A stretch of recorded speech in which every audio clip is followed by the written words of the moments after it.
J'arrive.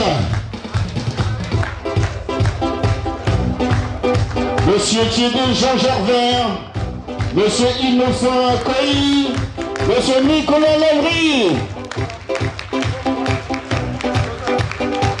On les applaudit. Je voulais signaler au passage la présence effective du professeur Bourgi et de M. Guy Laberti. Également, nos amis de la Côte d'Ivoire qui ont fait le déplacement ce soir à l'investiture de cette cérémonie.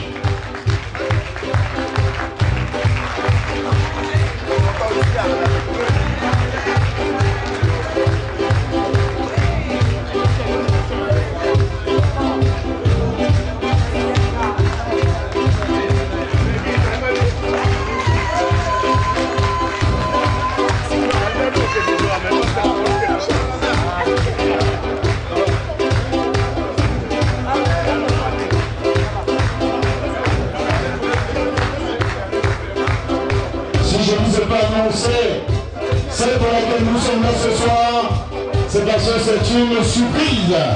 Elle est là, elle est au milieu, juste derrière, accueillie, installée, on pense. Installée, on pense. Mais il laisse des traces sur le chemin qu'il parcourt. Comme ça, il peut les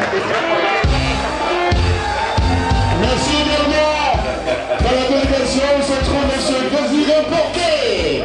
On applaudit mesdames et messieurs. Rappelons que M. Innocent accueilli, c'est le président du Conseil général de Tramessam. On va continuer son combat avec moi, on ira de l'avant.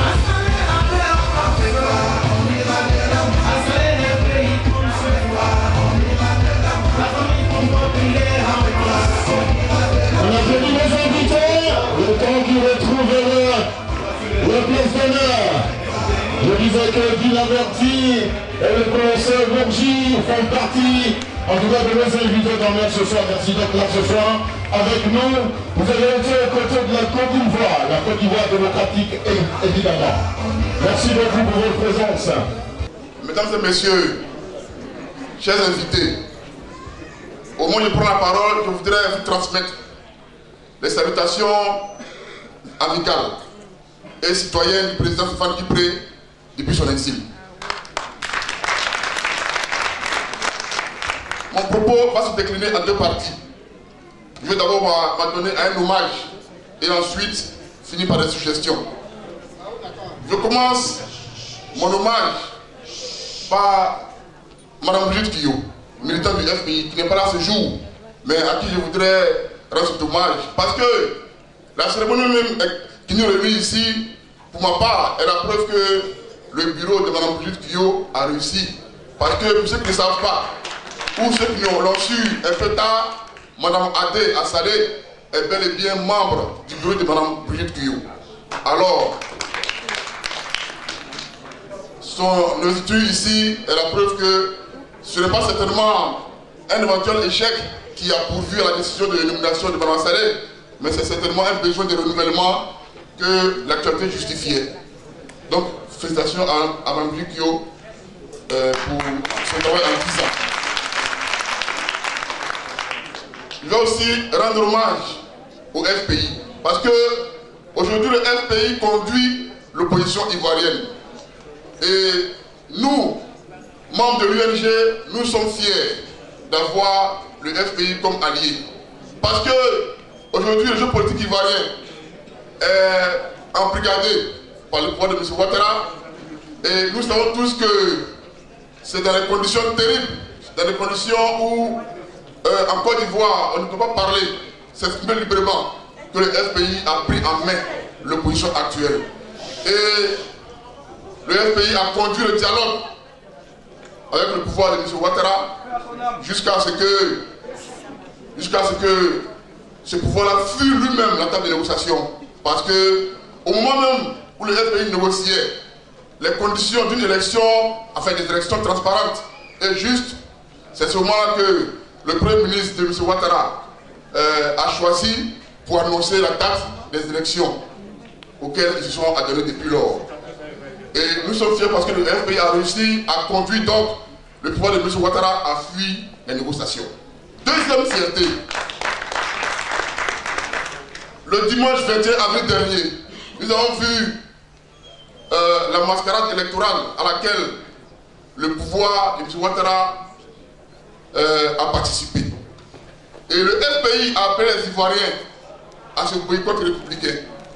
Et ce sont les chaînes de télévision et de radio internationales qui ont annoncé elles-mêmes le taux de participation qui hésitait entre les 13 et les 15%. Alors, pour nous, c'est la preuve qu'en Côte d'Ivoire, M. Ouattara et sa clique de suivants n'ont jamais été populaires, n'ont jamais été majoritaires.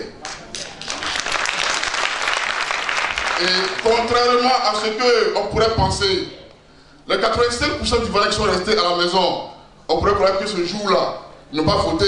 Mes chers amis, comprenez que les Ivoiriens, ces 85% ont voté chez eux. Ils ont voté pour la liberté et pour la paix en Côte d'Ivoire.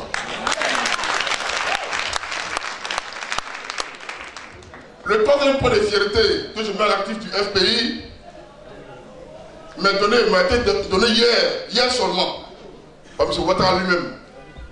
Parce que, de mémoire des citoyens ivoiriens, même des citoyens du monde, je n'ai jamais vu un chef d'État qui fait son bilan à mi-parcours de son mandat. Il m'a vu ça. Et il fait le bilan et il reconnaît lui-même qu'il a échoué. Mais Alassane Ouattara est un menteur.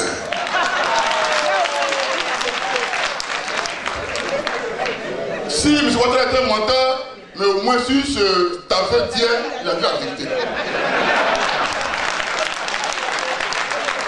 Il a dit lui-même qu'il a échoué.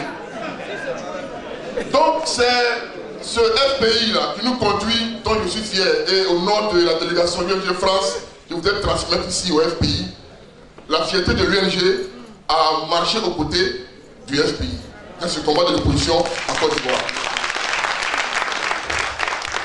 L'hommage que je viens de faire n'aurait pas eu de sens si je ne le terminais pas par des suggestions qui sont rangées au nombre de deux. La première est la suivante.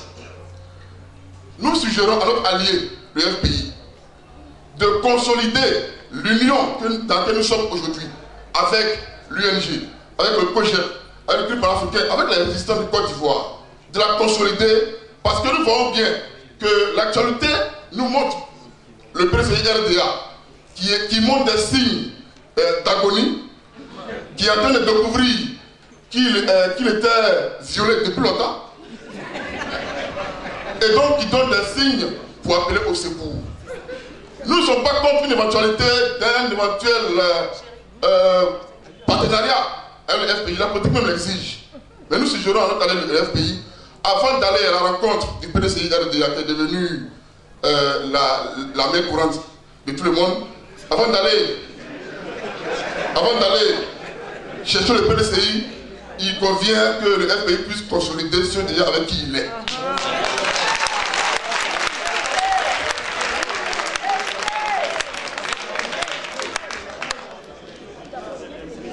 La deuxième suggestion, c'est que nous voyons bien dans la démarche du FPI que le FPI se rend bien compte qu'il est nécessaire pour lui d'agir comme le parti leader de l'opposition en Côte d'Ivoire et non comme le parti vedette. Parce que j'imagine qu'avec le FPI, d'autres partis politiques dans leur position auraient choisi d'évoluer, d'agir comme ce parti vedette que tout le monde accompagne et vers qui tout doit converger. Mais le FPI a choisi l'option du parti leader. Nous suivons donc, chers membres du FPI, à continuer ainsi. Parce que c'est dans ce rôle que vous arriverez à continuer à traîner tous les Ivoiriens. Vous imaginez que derrière vous, quand vous marcherez, chers représentants, quand vous jetterez un coup d'œil derrière vous, vous verrez qu'il y a beaucoup d'Ivoiriens qui sont militants du FPI, effectivement. Il y en a beaucoup de militants du FPI. Et vous verrez aussi que dans la foule qui est derrière le FPI, il y a beaucoup d'Ivoiriens qui sont militants de l'UNG, qui sont militants du Club panafricain, militants qui sont résistants. Mais il y a beaucoup d'Ivoiriens qui sont politiquement incolores, mais qui marchent parce qu'ils voient dans le FPI l'espoir de retourner à la vie normale.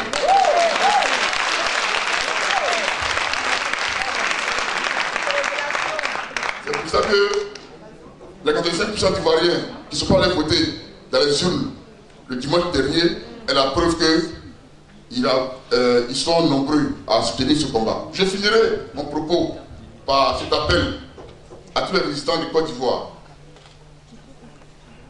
Jusqu'ici, c'est parce que, et là je paraphrase l'écrivain français, c'est parce que nous étions à genoux que nos persécuteurs croyaient qu'ils étaient grands.